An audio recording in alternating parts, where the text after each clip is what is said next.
Hey everyone, this is Rod Rodrigues, and you are watching Sonic Perspectives.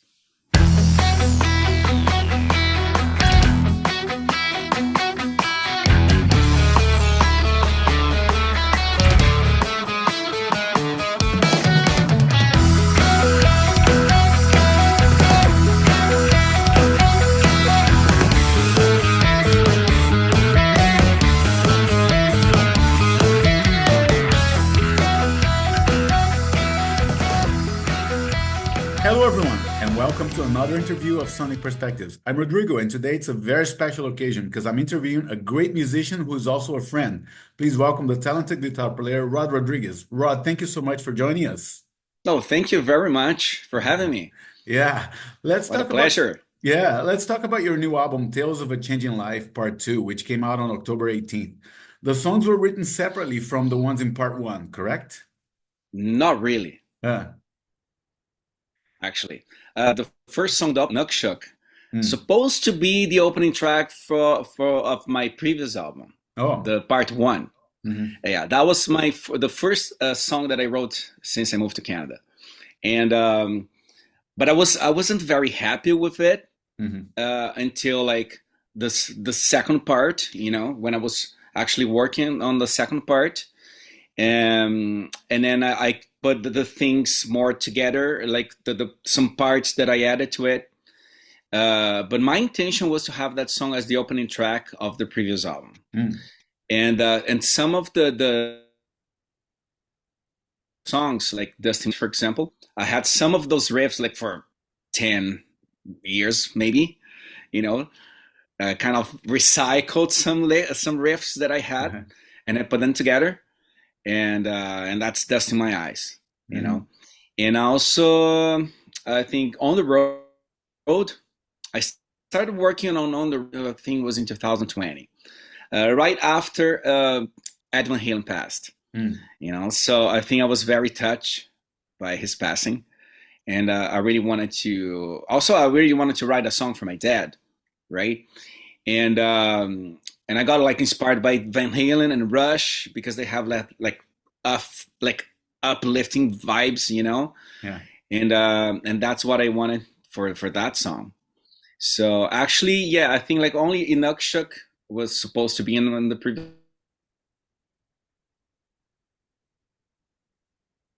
in My Eyes was written like 10 years ago. Okay. Well, and how was the decision to release this material as parts one and two? I mean, are these songs connected in a way, sonically maybe, or because you could have called two different names of the albums, right?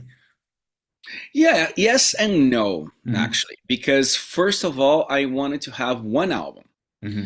But these days the industry is completely different, right? Yeah. So I would release like an album in 2022 and then probably the next one in 2027, who knows, right?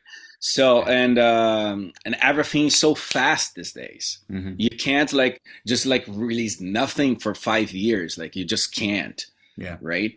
So and that was like my coming back like for my like solo career kind of, right? Hmm. Because I released my first one in 2010, and the second EP was released in 2022. So that was Hmm. like 12 years, right? Yeah. That was a really long gap, Hmm. right?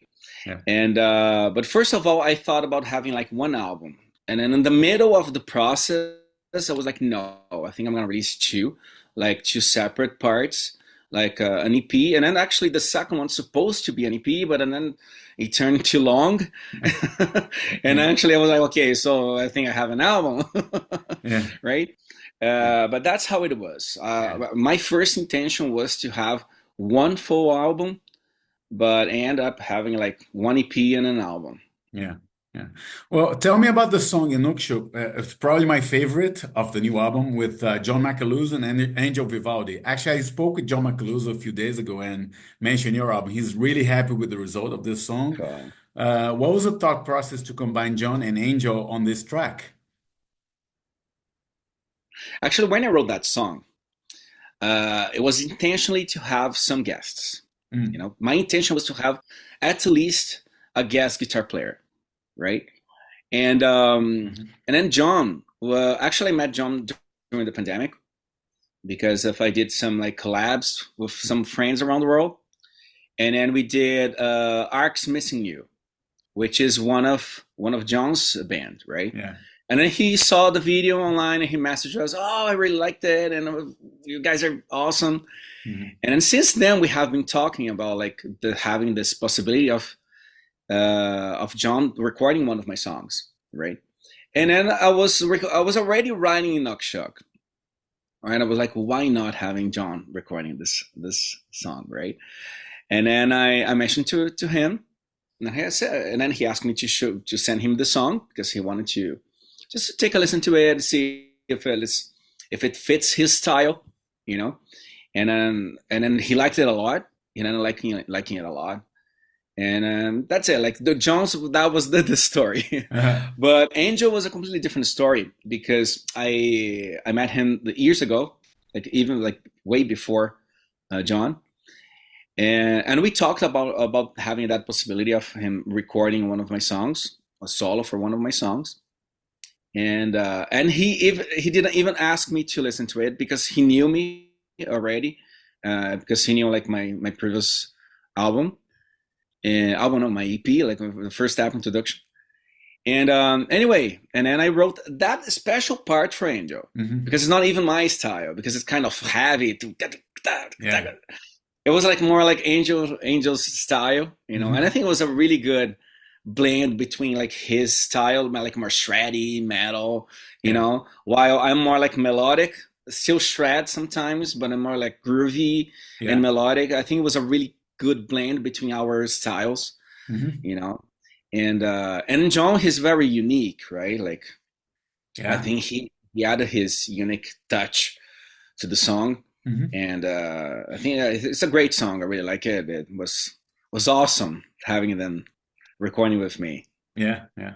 And On the Road, like you said, is a homage to your dad, and a really cool song too, with a little bit of Rush and Van Halen.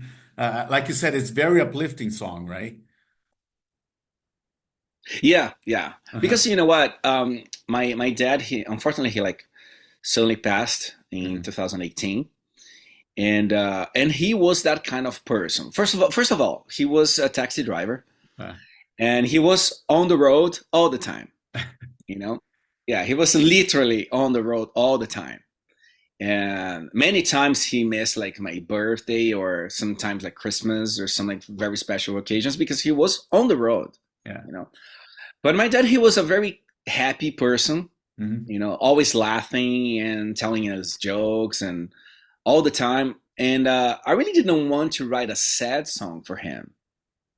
Right.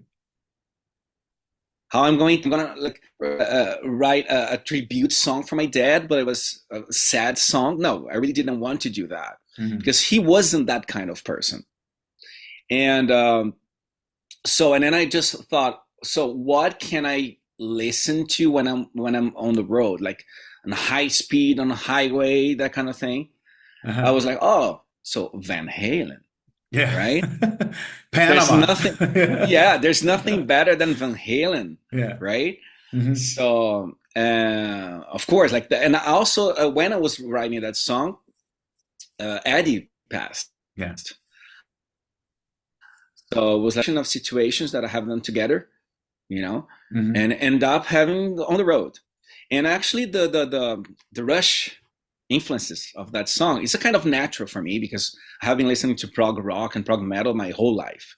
So that's already like in my veins, you Yeah. know, it's Yeah. part of my DNA. Hmm. So I just added that kind of Van Halen ish to the Rush that is was already like in my DNA. Hmm.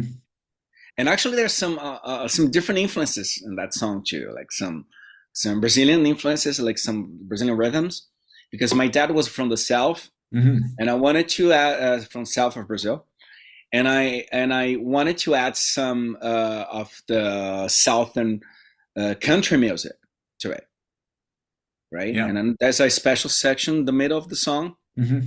played with Brazilian viola. It's called Brazilian viola. It's a kind of acoustic guitar with 10 strings Hmm. and open tuning. That's a great song. Actually, it's one of my favorite songs of the album. Yeah. Yeah. And I'm curious from a composer standpoint, and maybe this question is more appropriate for songs that have lyrics, but when you write songs that are very personal to you like that, there's got to be a universal quality to the song, something that anyone can relate to, right? Because it's personal to you, but other people will listen to it. They have to find some commonality in that song, right? Does that cross your mind when you're writing a song like that, or? Not really, not Mm, really. I think the what happens is um, I can't express myself with words. mhm, Basically, that's it. That's the reason I don't write music with vocals. mhm, You know, that's why I write instrumental music because I can't express melodies. mhm. And actually, you know what? That it depends of how my music touch the people's hearts. You know, Yeah. and actually, that's my intention. I don't want to write music for like, oh, look at him. Oh, look at that scale. Oh, look at that shredding part. Oh, that Mhm, arpeggio. Oh, that's nice. But like, okay, it is cool, right? Of mhm. course, I love doing that, you know? But at this point of my life, like I'm not like a kid, you know, and Yeah. I have been playing guitar for 32, almost 33 years, like I'm not like that kind of person. Oh no, I want to play that fast arpeggio, that fast scale, no, I want to touch people's hearts Mhm. with my music, you know and everyone will have different reactions to it, you know even like Yeah. there's one song of the album, probably the most emotional song of the album. I think it's Mom's a Lullaby, Lullaby. Yeah. which is a song that I wrote for my mom. Mhm. Right, I had friends like calling me crying, really crying. They were saying like, "Man, what did you do to me?" you know. Actually, a friend he messaged me on Instagram. He sent me like an audio message, crying, also crying, and he said, "Man, I had like the same.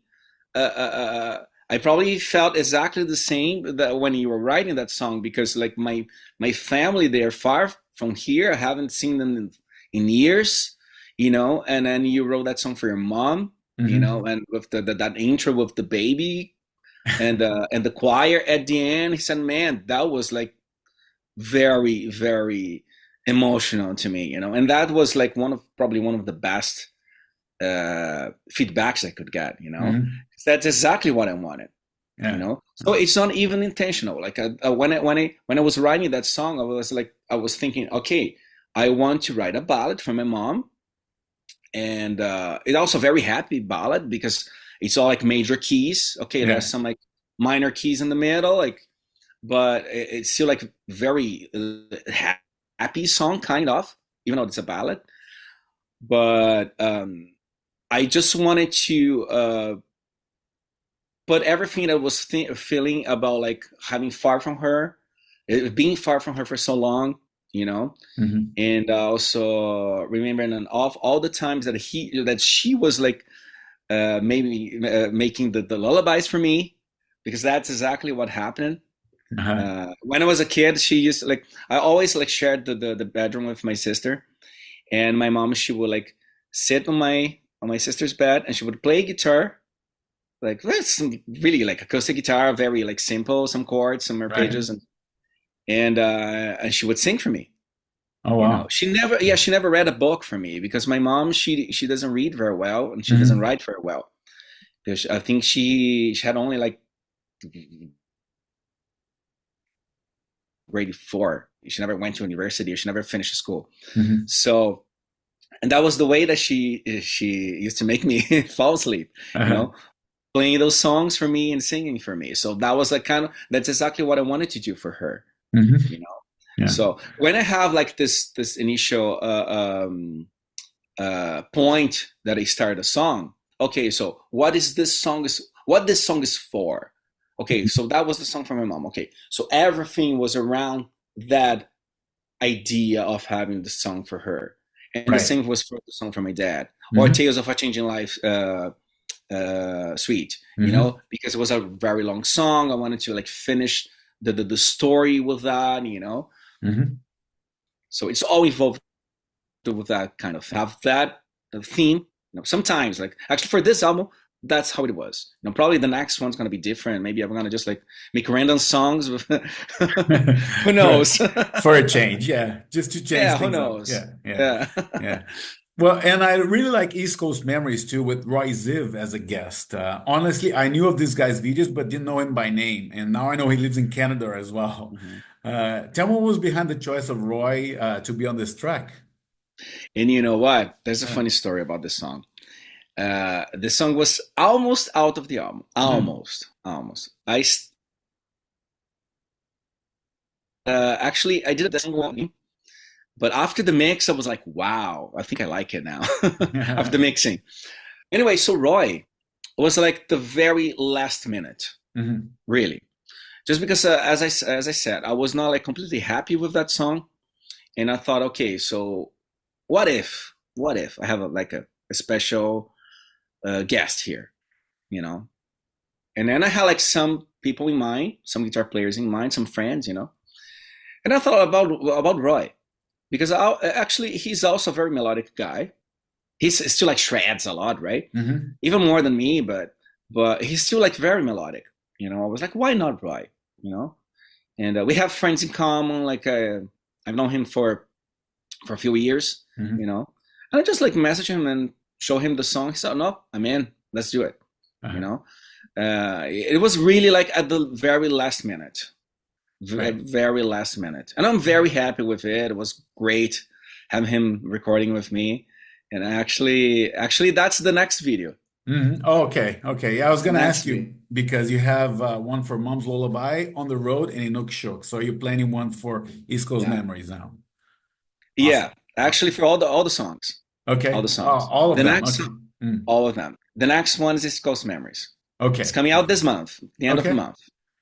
Yeah, Cool. with And Roy, with Roy. oh, okay. You playing Yeah, together. Okay. yeah. We're playing together. It's gonna Very be cool. nice, Uh-huh. very fun. Yeah. And the album finishes with an 11-minute epic, the title track with Hugo Mariucci of Viper, Shaman, etc. Maybe he's not internationally known, but in Brazil, he's a legend, right? Yeah. And also his brother as well. A million changes on the song, still a lot to absorb on it. What was it like to make sense of so many different ideas and combine them all into a song? Yeah, that's a good question. The thing is, I really wanted an epic ending for the album. Hmm. During her, like, yes, all the Mhm. bands that I like, the last songs of the albums, they are always like that, right? The epic ones, so I wanted to do something like that. Mhm. Actually, my goal was to reach 15 minutes, but I couldn't. Okay, I got to almost 12, but I was like, okay, I think it's done. I think that's Mhm. it. You know.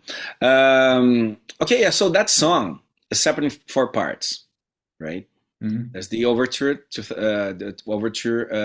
Opus 17, which is the first part, very epic with a lot of orchestration, kind of Lord of the Rings vibe, and that's the part that Hugo he recorded the ballad guitar. He played a Mhm. guitar with a violin ball.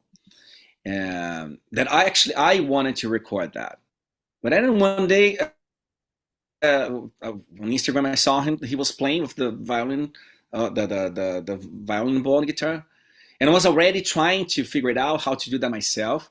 I did Mhm. some recordings of myself recording the guitar like that, but I was not sure how to deal with like the deal with the pressure of the ball against the Mhm. strings, And then I asked him some questions about it, and he gave me some tips. And immediately I thought like, why not? Maybe Hugo could do that, you Right. know. And then I messaged him on WhatsApp. So when you do that? He said, oh yeah, of course. Yeah. And then he did, you know. Right. Right. It was amazing. Yeah. It was amazing having him because like we have been friends for so long, for over Mhm. like probably 15 years, you know. Yeah. And it was amazing having him in the song. But anyway, so going back to how I wrote it. Anyway, so I had this idea of an epic, right? And the beginning of the song, the overture, it's all that epic part with all the orchestrations, kind of Lord of the Rings vibes, and the violin ball. and at the second part, it's a falling into a dream, which is reflects to when I first moved and everything was still feeling kind of like a dream, you know. Hmm. And then that part's more melodic.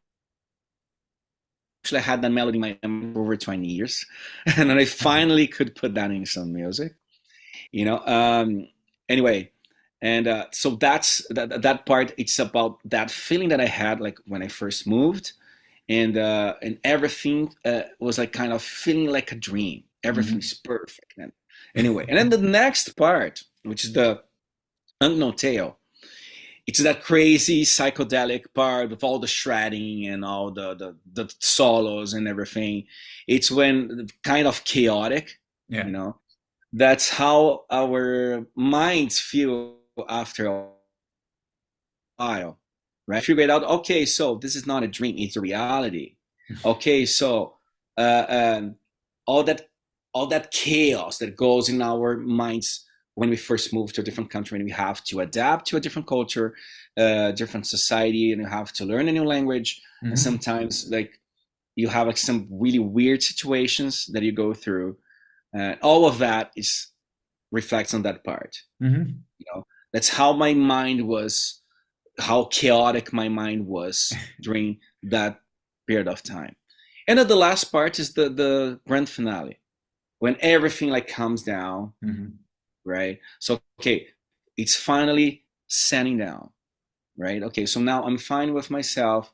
Everything is working very well, and that's it. Hmm. And actually, the last part repeats the melody of the intro. I don't know if you figured out that. Yeah, yeah, yeah. Yeah, it Definitely. repeats the first Full melody, but it's circle. Yeah, yeah. exactly. But the Hmm. thing is, the beginning of the part, it's the beginning of the song. It's very dark, Hmm. right? And that's in a minor key. And the end is still it's still exactly the same key, the same same melody, but it's in the minor In a key. minor It's in the key. major Yeah. key. Sorry, the beginning of the Oh. song is in a minor key, and the ending is in a major key. So Hmm. that's why it feels Uplifting. like more Yeah. Hmm. uplifting. Exactly, Yeah. you know. Yeah. So actually, I had that idea. Actually, I kind of stole that idea from a band called Sigur Rós, Uh-huh. yeah, from From Iceland. Finland, Iceland. Yeah. Ice, Yeah. Hmm. yeah, Yeah. had like an opera Hmm. that they wrote, and it was something like that. It had like the minor in the beginning and the major at the end. I was like, okay, so this is really cool. I was like, maybe I could do something like that. Uh-huh. You know, I did like a kind of experimentation on my song, and it worked. And I think it worked out very well. Yeah, definitely. Definitely. Yeah. And well, I could not ask you about gear. What kind of guitars, pedals, effects, etc. you used on the album? Okay. So actually, I used how many guitars? Five different guitars Wow. to record the whole album. Hmm. I had the electric guitars. They're all Ernie Ball Music Man. I use mostly the JP15, Hmm. which is a John Petrucci signature Geometry. model, and I also use Look One. It's Steve Lukather's signature Hmm. model. I use that guitar for Life, and what else? And East Coast Memories. I use that Hmm. guitar on East Coast Memories. Okay, it's like a humbucker single single, and because I want something more like kind of vintage, not so heavy. Actually, my songs are not very heavy. Like I don't add so much gain in my Hmm. playing because of my hybrid picking technique. That's one of the reasons it doesn't sound that heavy, you know. Because I also can't because if I add so much gain, you can't hear my hybrid picking very well. Hmm. That's one of the reasons. There's too much. I don't know if distortion is the right name, but Distortion, yeah, exactly, yeah. exactly. Yeah, it's Hmm. it's pretty clean, Hmm. right? Even like it's Inukshuk, for example. Of the riffs of hybrid picking too. So if I Hmm. have a lot of distortion, you can't hear that because it's all mixed. You know, like Hmm. it's too dirty. You know, Yeah. and then Inukshuk I use a seven strings, also Ernie Bauman's command, Majesty, and with the Solese strings. I use solid strings, Mhm. nines, and only for the seventh strings, I have a custom strings. It's 9.5. And the acoustic guitars that I use on Tears of a Changing Life, there's an acoustic section, and also in Mom's Lullaby, and also in the Saudade Mhm. acoustic song, in a guitar was a Yamaha classical, Mhm. and Tales of a Changing Life, and Mom's Lullaby. I use a Laravé, oh yeah, and also a Godin, a Canadian company. Okay. I used, so it was like six guitars that I used on an Okay. entire album. I thought it was Cool. five now, but now thinking about that, it Six. was six. Yeah. Yeah, three acoustics and three electrics. Okay, Cool. Yeah. and amps, I didn't use amps. It was all Neuro DSP Hmm. plugins. I used two of them, the Petrucci signature and the Pliny signature. And just because I recorded everything from home, like all the other guys, they're like all around the world, right? Hmm. So I think nothing was recorded on a big studio. Right. All the Right. instruments were recorded in home studios. Hmm. And when it comes to your influences, I know you're a massive Dream Theater fan, but we can also hear a lot of Richie Kotzen, Greg Howe in your playing, and that's how we bonded. Actually, we met each other at a concert, and we've been to many Exactly. concerts together. But Uh, were these the guys that shaped your playing in the beginning and still today? oh, definitely, Uh-huh. definitely. You know what? I think it changes. After a while, it changes. When I Hmm. started playing guitar, like my hero was Slash, right? Because like Yeah. started playing guitar, I was like what, 12, 13 years old. Hmm. That was when Guns N' Roses were on the top of the world, Yeah. right? So 1990, 1991. 90, Yeah. 91, Yeah. 92, yeah, Yeah. yeah. So it was because of Slash. Hmm. And since then, of course, like all my influences change, Yeah. right? I had like that phase that I went through with Slash, and then Alexis Koenig and Marty Friedman for a while, Right. and then Yngwie Hmm. for a very long time. He was like my hero for a very long time, and then Greg Howard, and then that changed everything, and then Petrucci. Anyway, but I think Yeah. all guitar players, they are kind of a blend of all their influences, Hmm. right? All of them. Even Petrucci, for example, Yeah. he's a mix of the Steve Morse, a lot of Steve Morse actually, Yeah. Steve Morse, Aldo Meola, Alex Lifeson, and a little bit of uh, on, right? And even Steve Hmm. Vai, for example, we can hear a lot of Frank Zappa and Steve Vai playing, and Yeah. so on, right?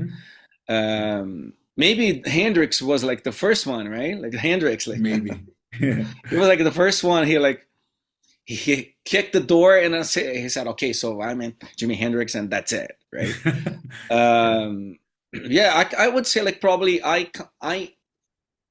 could like define myself of a like kind of a blend of a little bit of Petrucci, uh, Greg Howe, that I probably he's my favorite guitar player. Hmm. A little bit of Andy Timmons. Also, I'm a huge fan of him, Yeah. and also Richie Kotzen. I went Hmm. through a phase that was very into Richie Kotzen music.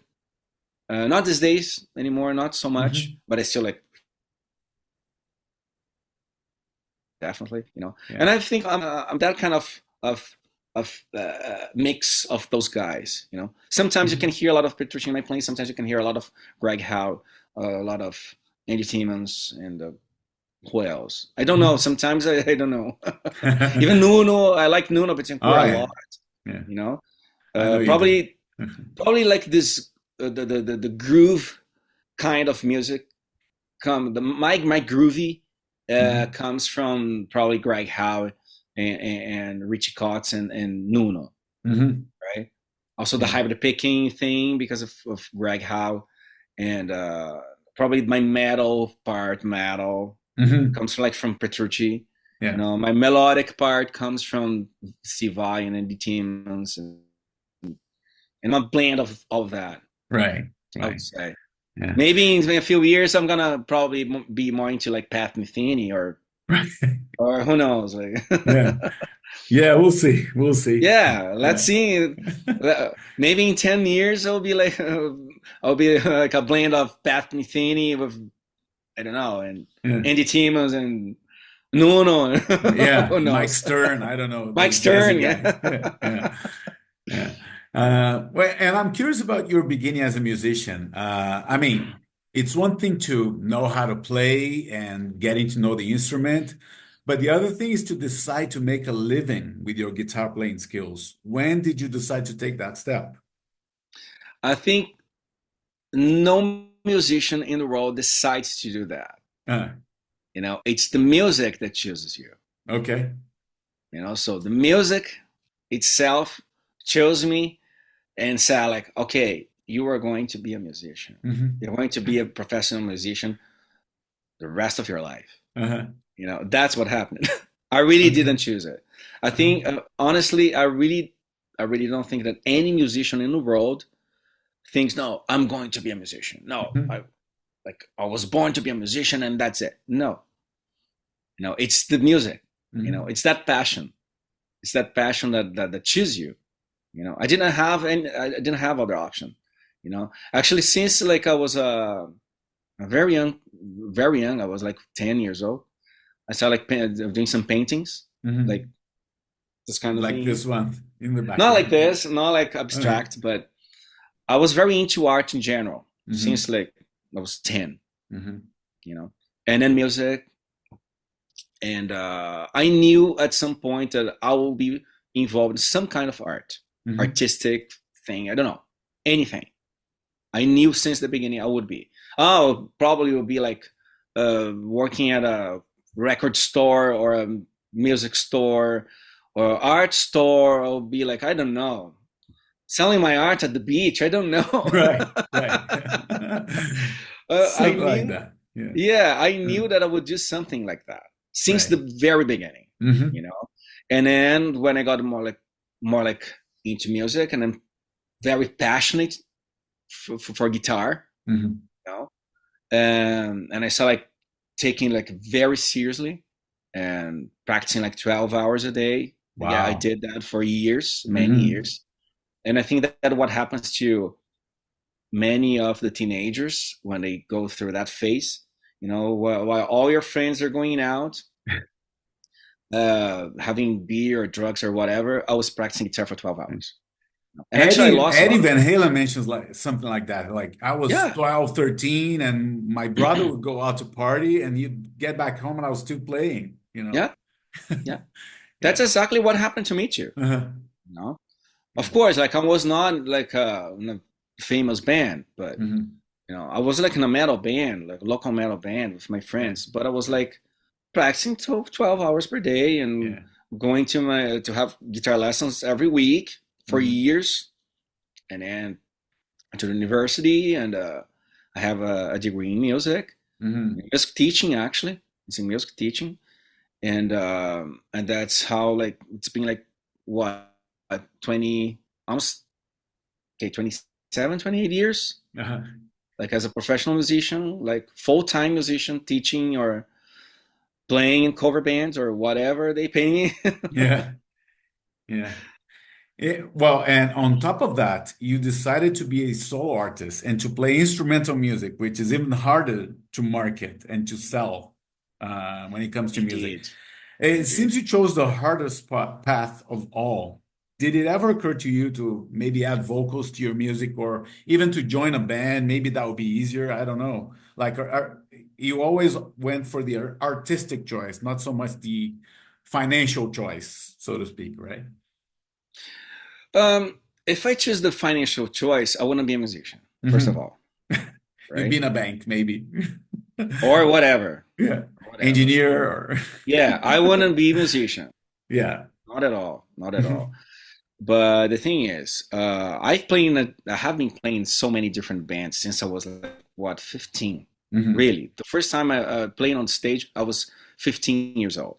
You Hmm. know, and I wouldn't say where I was playing when I was 15 because anyway, it's a funny story. But anyway, Mm. I was playing drums. Okay, there we go. I already Okay. started. So I was 15. I was playing drums in a thrash metal band, and we Wow. played in a club. Mm. It was a very like dirty and crappy club, Uh-huh. and all the girls were there. Like, what kind of strip club? Okay. Kind of. It's kind Okay. of strip. Yeah, I was 15. Yeah, anyway, that's true, really. I'm Uh-huh. not kidding. I was playing drums in a Mhm. thrash metal band. Thrash metal band. Wow. Thrash metal band. Yeah. It was a very dirty, like kind of strip club. Mhm. Anyway, so, and here I am, Uh-huh. Anyway, so I went through all that phase with those bands, like cover bands and thrash metal bands. And actually, I've played in some original bands too, Mhm. right? But it's just like the bands, they didn't work out. It was Right. not, it's really, it wasn't, the bands Mhm. didn't work. Really hard when you have more than two people thinking Yeah. together. Yeah. That's the problem. They Fair have enough. to have the same. Yeah, they have to have um, the same mentality to do that. Mhm. You know, Yeah. and that's it. I didn't Mhm. choose to play instrumental music. I Right. didn't choose. It Maybe chose you. someday. Yeah. Yeah. Exactly. Maybe Yeah. someday I will write music with vocals. Okay. Probably. Now with Okay. AI, it's even easier. So Yeah. Yeah. We'll see. And on top of that, you decided to be a solo artist and to play instrumental music, which is even harder to market and to sell. It seems you chose the hardest path of all, the path of artistic freedom, not so much in terms of finance, right? Did it ever occur to you to add vocals or even to join a band? Maybe that would be easier from a financial standpoint. I don't know. yeah, first of all, thinking about a financial Mm. point, I should be doing anything else, right? I don't know, Maybe like working with computer, being a in a bank. doctor, Yeah. bank, or whatever. Mhm. You know, musicians, they don't choose to be musicians, as I said before, right? Yeah. So if we could choose, we probably would do it like the easiest way, right? To Yeah. make money, Hmm. right? So I wouldn't choose to do that. But I've been playing like in so many different kind of bands. You know, actually, I've played in bands much more than I played my instrumental music. Hmm.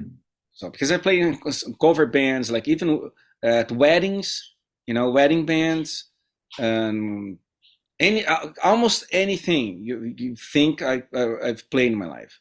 Right. I haven't played country that much, but I play like pop, Motown stuff, Hmm. uh, metal, death metal, thrash metal, prog metal, Uh-huh. hard rock, classic rock, uh, almost anything. Even some jazz. Of course, I had to play jazz like in wedding bands. Jazz, even like Jewish music because we used to play in a lot of Jewish weddings. Hmm.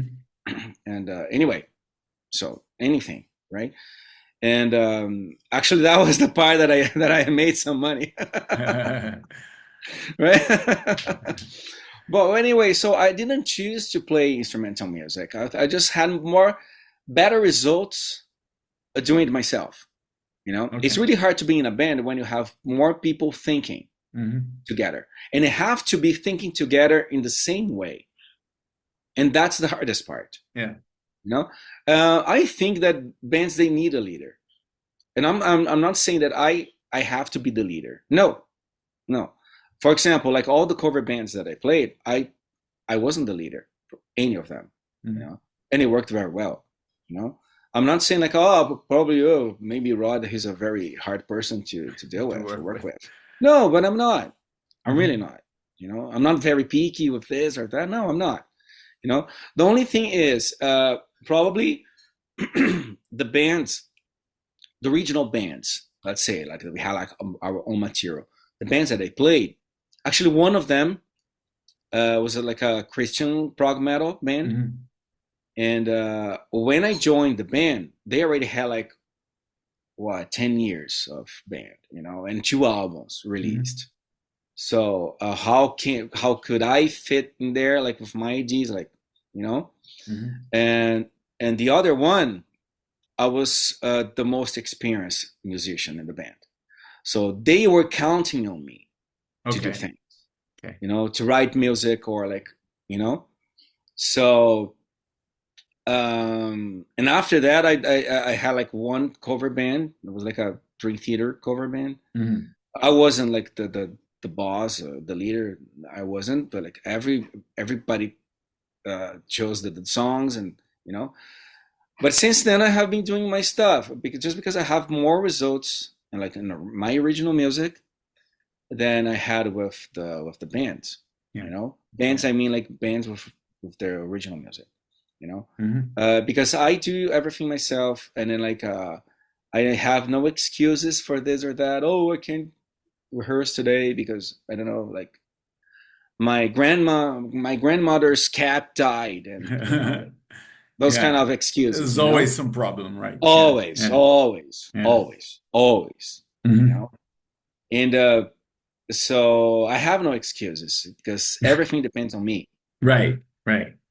right? It's easier that way, I guess. It is Yeah. this way. Yeah. It easier in some point, you know, and some also harder because it's not everyone who likes instrumental music, right? Yeah. But probably someday I will have some songs with vocals. I really would like to. Hmm. The only problem is I really don't write lyrics. You know, Right. Right. actually, my first EP, there's a song that I sang, but I didn't Okay. write the lyrics. I didn't write the lyrics, and but yeah, I really would like to write songs with vocals. And Okay. I even have some singers that I really would like to collaborate with them. Okay. That would be interesting. Yeah, that would be really Yeah. cool. And now with Uh-huh. AI, it's even easier, Yeah. you know, because I Yeah. can like have some ideas. Okay, so I want to have write a song about like I don't know the birds flying on the beach, Yeah. you know, Yeah. and I can have some ideas with AI. Yeah. I probably, of course, like I wouldn't write the melody or the song with AI. No, not at all, because that's my job. That's the fun part, Hmm. right? That's the fun part. Why I'm Yeah. going to You use make AI it for, yeah. exactly? Yeah. No, I don't want to do that. Yeah. And it's fine with people who use that. It's totally fine.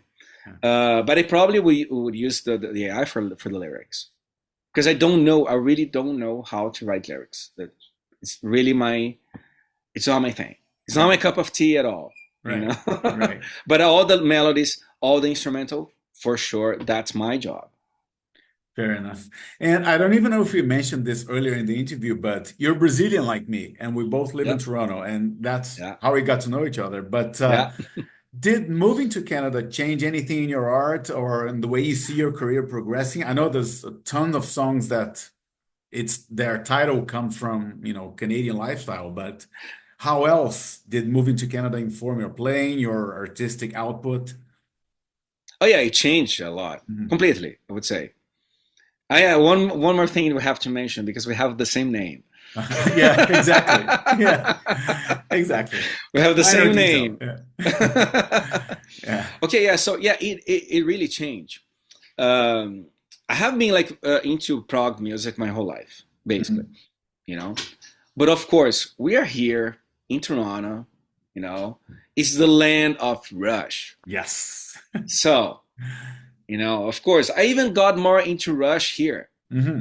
I always liked Rush, but here was a different thing.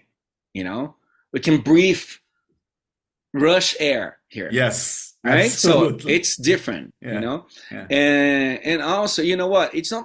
It was not only because of my moving. The thing is, my first EP, it was totally like blues rock, Mhm. you know, with a little bit of fusion here and there, you know. Sometimes very Richie Kotzen, sometimes like John Mayer, you know. And also, I released a single song in 2019 called Tag, Mhm. which is a boogie. It was a fast blues, I remember that one. Yeah. Yeah. very Yeah. Satch boogie, that kind of thing. But the thing is, I like both kind of music. I really like blues rock. You know, even like my phrasing, my solos. You know, I think they're more like blues rock and a bit of fusion than metal. Mhm. You know, I remember once I have when I was still like playing with the metal band. It's called Enemies of Reality. Actually, we released an EP in 2015, 16. I don't remember. But Mhm. I remember there was a special feedback I had from one of my students. It was really nice because I didn't think about that. And he said, like, you were playing metal, but you are not a metal player. And that's exactly how your solos feel so special, Hmm. because you are not a metal player, and you don't think as a metal player when you are writing those metal solos. And I was Right. like, man, I've never thought about that, right? Hmm. And because I wasn't okay, I was playing metal, but all my solos they still like have like blues scale, sometimes like harmonic minor, but I was still like playing with different kind of techniques. I was not playing like with the metal techniques, a lot of picking. Hmm.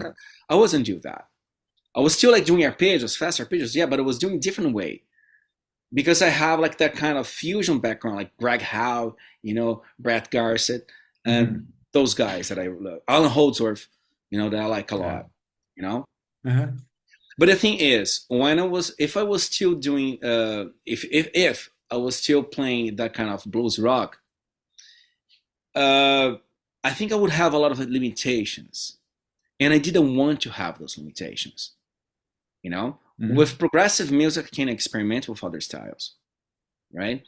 And also, if I was still playing blues rock, at some point I would need a singer, Yeah, you probably. know, Yeah.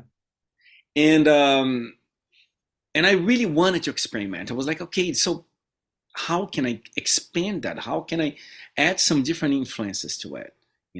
Because I really like almost all kind of music. Hmm. Like yesterday, for example, I was listening to Peter Gabriel. Oh, wow. The other day, I was listening to Michael Jackson. Hmm. You know, and then the other day, I was listening to Opeth. So and so yeah, really, I like everything. I'm not a country guy. I don't like country music. I'm not very into it.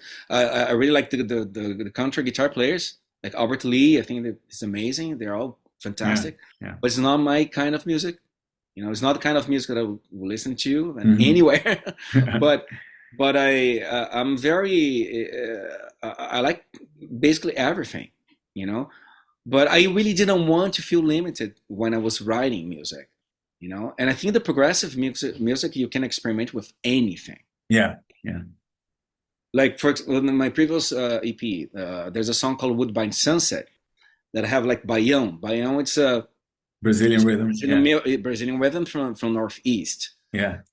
And I have like some percussion, that kind of thing that it's very, very important for that kind of music. Yeah. And this time I had the catetere. It's also another Brazilian rhythm. Hmm. And one of the songs I had like French music, another one, and Yeah. Latin music, another other one. Tales of a Changing Life. There's a big Latin section. Hmm. So that's something that I wanted to do. I have more Yeah. freedom Hmm. playing progressive music than playing blues rock. Right. Right. And Makes probably sense. the next one's gonna be I'll experiment even more. You Okay. know, Okay. Probably even more. I really would like to try like different kind of music from different countries. Uh-huh. Actually, Awesome. a couple of years ago, I released an instrumental version of an Alanis Morissette song called Oh, "Uninvited." yeah. I remember that. Yeah. Yeah, and there's in the middle of the song, I made a kind of prog Indian kind of Break. prog Yeah. Indian break, Yeah. and that was really cool. Hmm. I hope she watched the video. She's seen it. Yeah. Yeah. Anyway, I don't know. Probably she didn't, but Yeah. maybe someday she will. So, but anyway, that's the yeah. I think this is what I'm thinking. Like Hmm. mixing different kind of music, and I have more freedom to do anything I want to do with prog. Even if a song is more jazz, it's still like okay, it's a little prog. Hmm. Yeah. Fair enough. Yeah.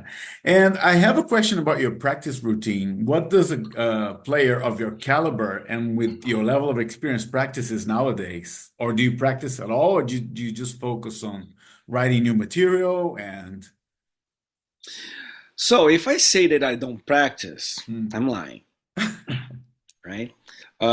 Because even when I'm teaching, I'm still practicing, Yeah, right? makes sense. Of Yeah. course, like if the student it's more beginner, of course, it's not gonna be like that much practice for me. Hmm. but it still is. Sometimes, for example, when I'm teaching in person or online, sometimes I just like play standing because Hmm. also like it's completely different. Yeah. When you're sitting down practicing, it's completely different when you stand up. It's completely different position. The posture is different. Yeah. Everything feels different. You Hmm. know, so that's something that I do sometimes. But yeah, I wouldn't say like, oh, every day I'm going to practice this or that or technique. For example, I normally for technique, for example, I practice more something about a lick Hmm. or a phrase or a solo that I'm working on, or even my own solos that I already recorded, but some kind of technique that I have to be like on the top of that all the time, like some hybrid picking parts that I have to be on the top of that all the time, Yeah. you know, and or mixing some techniques, But I do have some kind of routine when my student is practicing. If I'm teaching online, for example, sometimes I mute myself because I don't want to bother the student, right? And I have my amp really low, really really low, Uh-huh. that I can just like hear myself, and I'm still like doing something here, Right. Right. just to keep my fingers moving. Busy and moving. Yeah. Yeah. Exactly, Uh-huh. you know. I mean, Yeah. I'm still keeping attention on what the student is doing. Hmm. I think I developed that kind of thing that I can play here, but I still can see and pay attention to what the student is doing. Right. Right. You know, Fair enough. Yeah. yeah. Tell me about, I know you have your own website, and it's www.rodrodrigues.net. How else can people get in touch with you to book classes? And I know you have an online course or a package that you sell. Mhm. Yeah. Yeah, you can find everything on my website, and Uh-huh. also I'm on all over social media, TikTok or Yeah. Instagram, everywhere. YouTube, my YouTube channel is the Hmm. Rod Rodrigues, and Hmm. also I have the our Guitar Academy. And then there you find like for now I have an ebook of technique. It's Okay. a ebook pack called Shred Pack. It's Hmm. all about technique. And I have a new online course coming out very soon, very soon. Also in the our Guitar Academy. And yeah, I have my website is the rodrodrigues.net about my Hmm. career and everything. And I also have the Guitar Academy. It's all about teaching. People can find me there. www.rguitaracademy.com. Okay.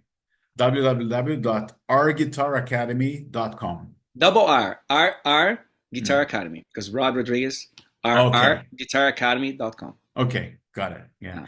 And I've seen you play live here in Toronto with Polychuck once and Pyramid Theorem. Do you intend to play more dates to promote Tales of a Changing Life or maybe do a small tour in Canada? What are the plans? Oh yeah, definitely, definitely. Mm. I'm planning to have a releasing show Okay. maybe in January or February. Mhm. You know, I'm still like putting some band together because the thing is, all the musicians recorded with me, they're all from around the world, Yeah. right? Like the bass player lives in Portugal, one lives in Portugal, the other one lives in Brazil. The drummer one living in Italy, the other ones they live in Brazil. It's Yeah. all It's over the difficult. place. Yeah. Yeah, so it's really hard for me to have a band here and putting those musicians together, Hmm. and even the songs they're not easy to play, Yeah. you know, Yeah. and it needs some practice. And like me and bass player and the keyboard player, we have to practice a lot together Yeah. because they're all the unison parts that we have to do together. Yeah. So it is a lot of work, Hmm. you know. And also now, also because of my online courses, I wanted to keep the focus on the end of this year. Also because of the Black November, I wanted to keep the focus on the end of this year. Really, okay, release the album, and then I have the online courses, and Hmm. then the beginning of the year. Okay, it's time to do the shows, and also so like some guitar clinics. I'm planning to do guitar clinics. I really want to do like a clinic tour. I don't know if Hmm. I could do it with a band. Yeah. It's that would be difficult, Yeah. um, but the guitar clinic I can do myself. Hmm. As I said, like I love teaching, and I have been doing it like for almost 30 years. So Yeah. I really like helping new students and new players to reach their goals Hmm. in music, right? Yeah. So it would be really awesome to go to different cities, to do some guitar clinics, and that's something that I really want to do next year. Okay. Slowing my Awesome. plans, and also make something in Europe. Oh, in Europe. Yeah, Okay. also That's something in exciting. Europe. Yeah, Awesome. I Awesome. think it would be even easier to have a band there because the bass player's from there, right? He has a Yeah. drummer there that Okay. we can play. Yeah, so something's going to happen next year for sure, for sure. Awesome. Awesome. Yeah. Man, if and when you're playing here in Toronto, count me in. I'll definitely be there. No, thank you, Awesome. Yeah. Well, thank Rod, you, thank you so much for the interview. All the best with the new album, the clinics, your online course, of course. And I'll see you on the next concert here in Toronto. thank you so much. Thank you, Rodrigo. Thank you so much for the space. Thank you, Sonic Perspectives. It's very special for me to be here, and see you next time. Awesome, man. Cheers. Thanks. Cheers.